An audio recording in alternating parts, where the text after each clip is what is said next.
escuchar este evangelio, poniéndonos de pie y cantando la alegría.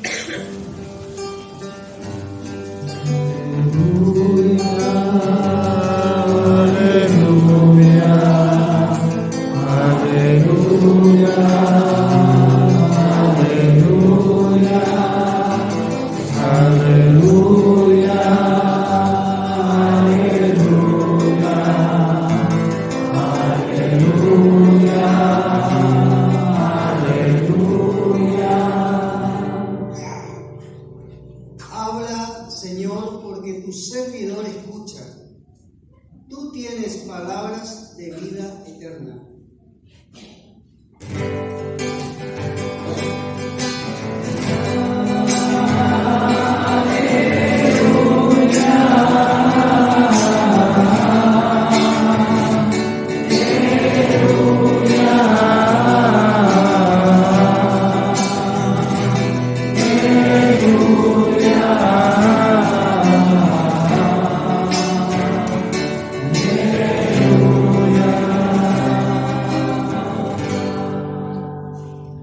El Señor esté con ustedes. Y con tu espíritu. Evangelio de nuestro Señor Jesucristo según San Lucas. Gloria a ti, Señor.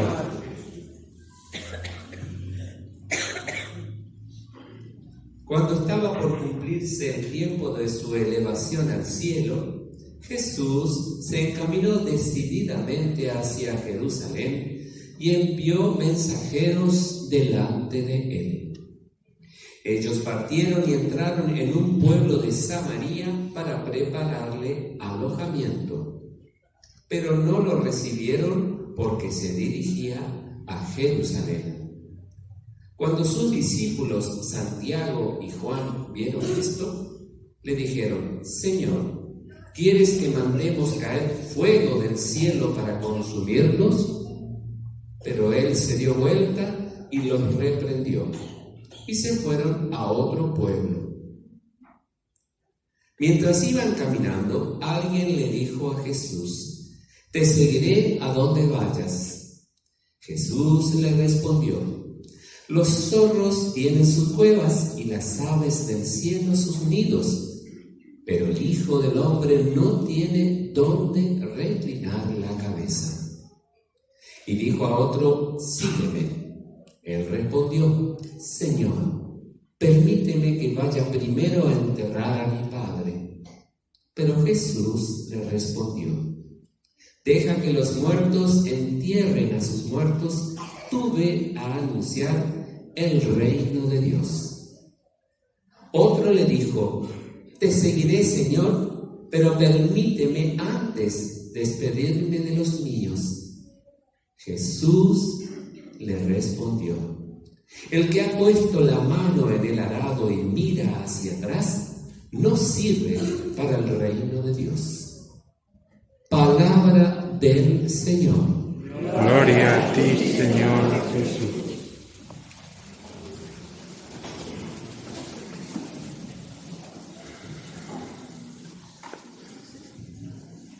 Hoy iniciamos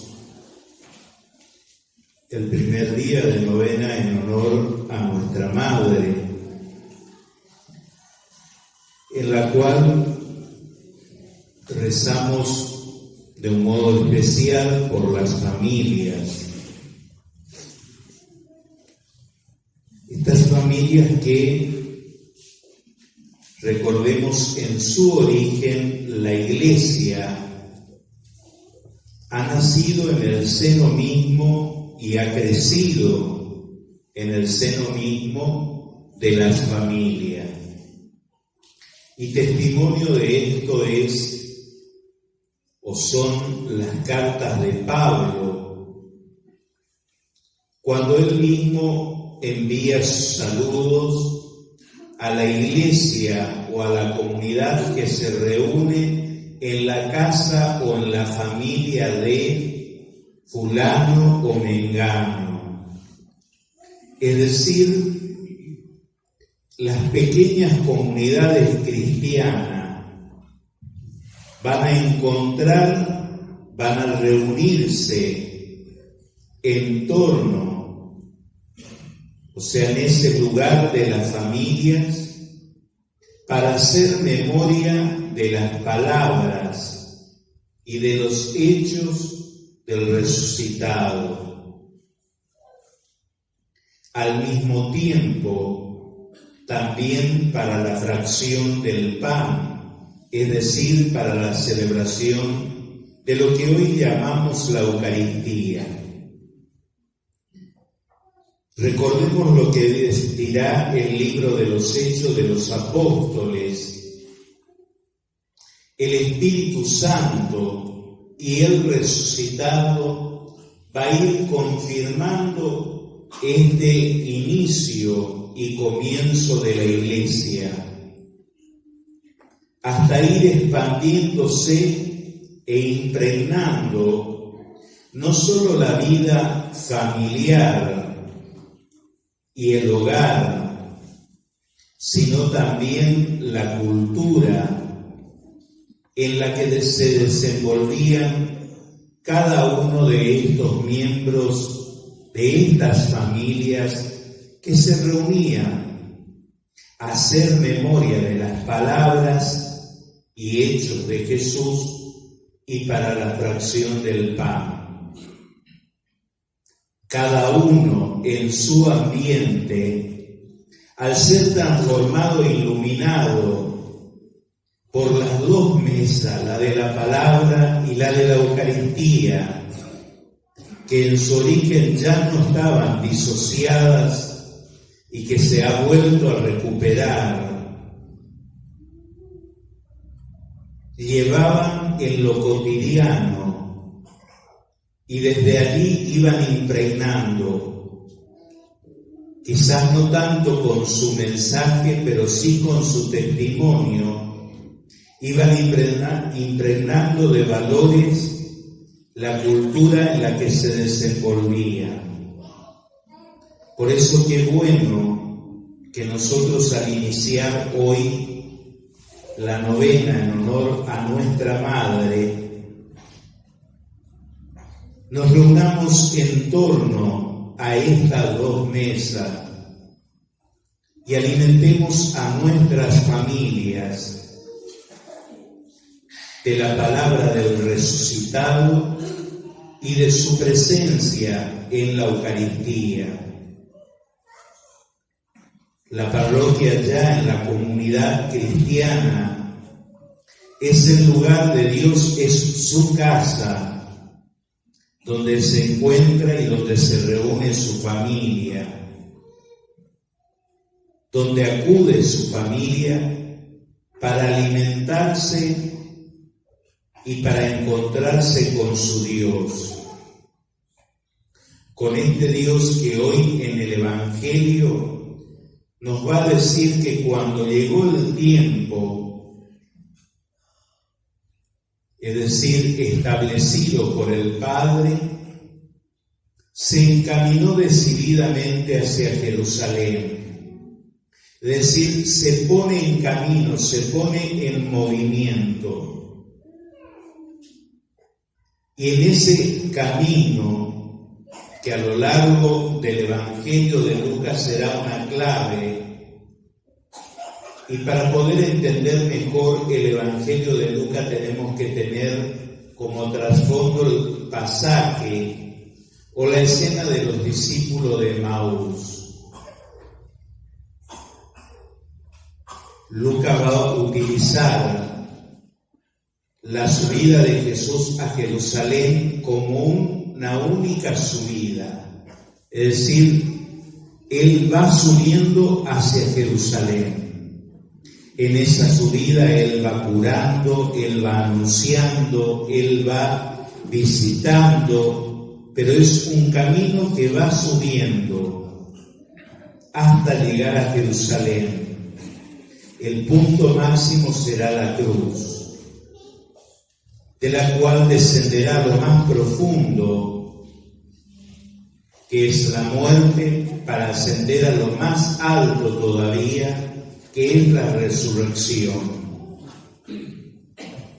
El discípulo también tiene que aprender, cada uno de nosotros, como los que le aparecen en ese momento a ponernos en camino detrás de Él, o aprender de los discípulos de Emaús que el resucitado cotidianamente también camina al lado de nosotros. ¿Por qué no pensar que el resucitado hoy camina de la misma manera que caminó al lado de los discípulos de Emaús, que estaban como decepcionados, que estaban bajoneados, desesperanzados? Pensar también que en nuestras situaciones familiares, en las heridas que hay en ella, en los desencuentros, ¿por qué no pensar que Él es compañero de camino?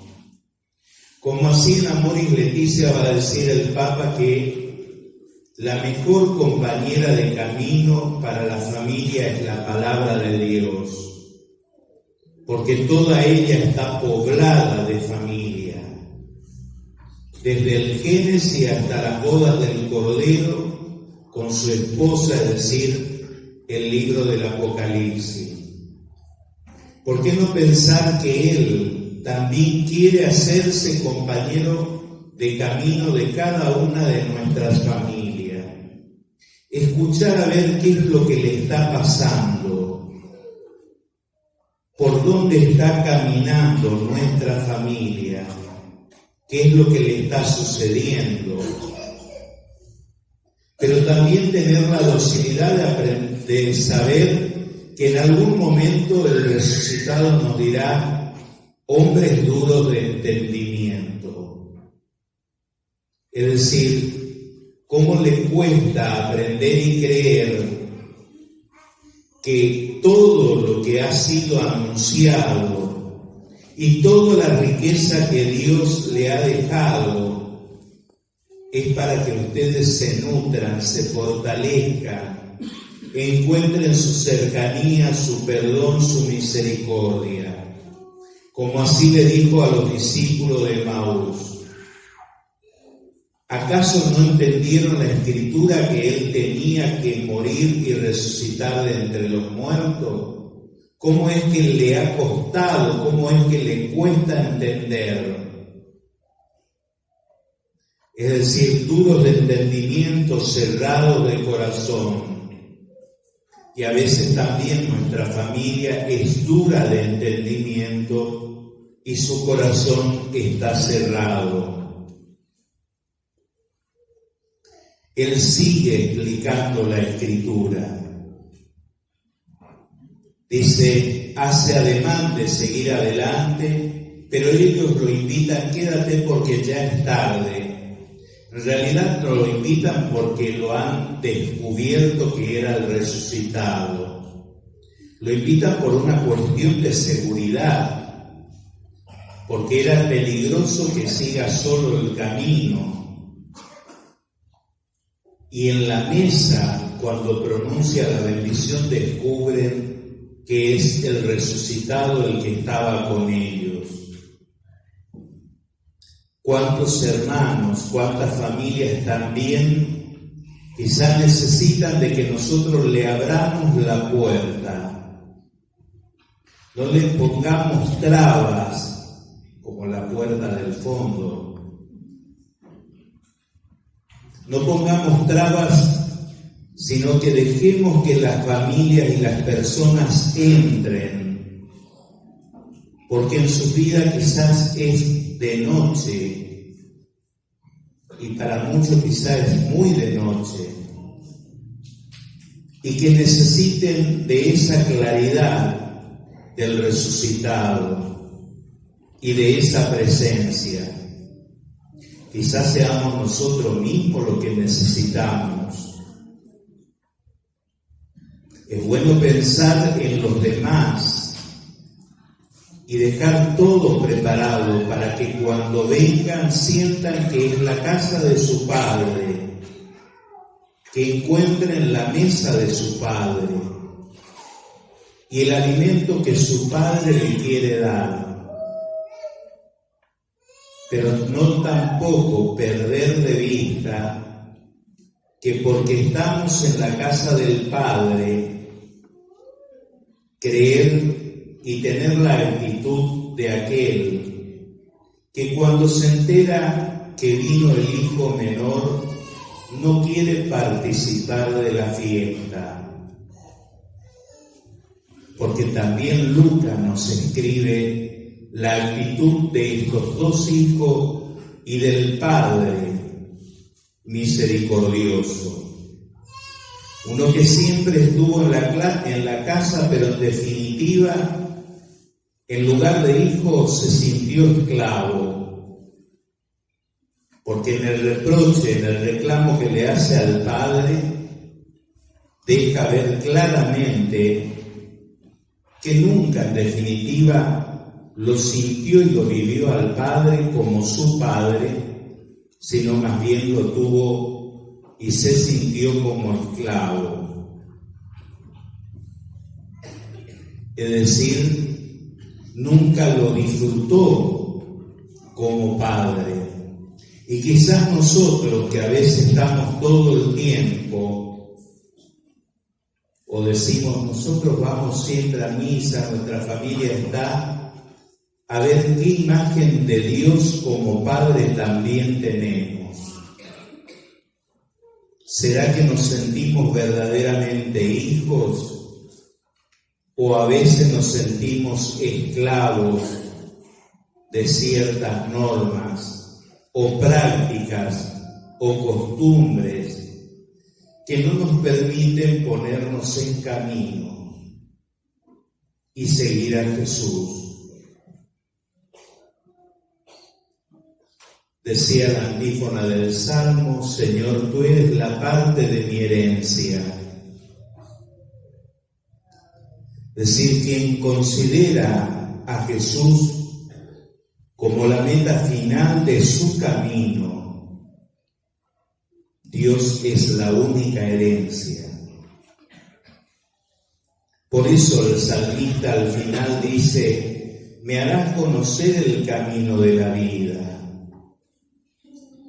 Es decir, me conducirás por el camino de la vida, porque me llevarás a la vida, saciándome de gozo en tu presencia. Es decir, está hablando de estar en la presencia de aquel que es el resucitado, y me colmarás de felicidad eterna. Hay un momento en que dice: hasta de noche me instruye mi conciencia, y por eso bendeciré al Señor que me aconseja. Pidamos al Espíritu que ilumine nuestra conciencia, nos instruya para bendecirlo constantemente con nuestra vida y nos ponga detrás de Jesús en su camino.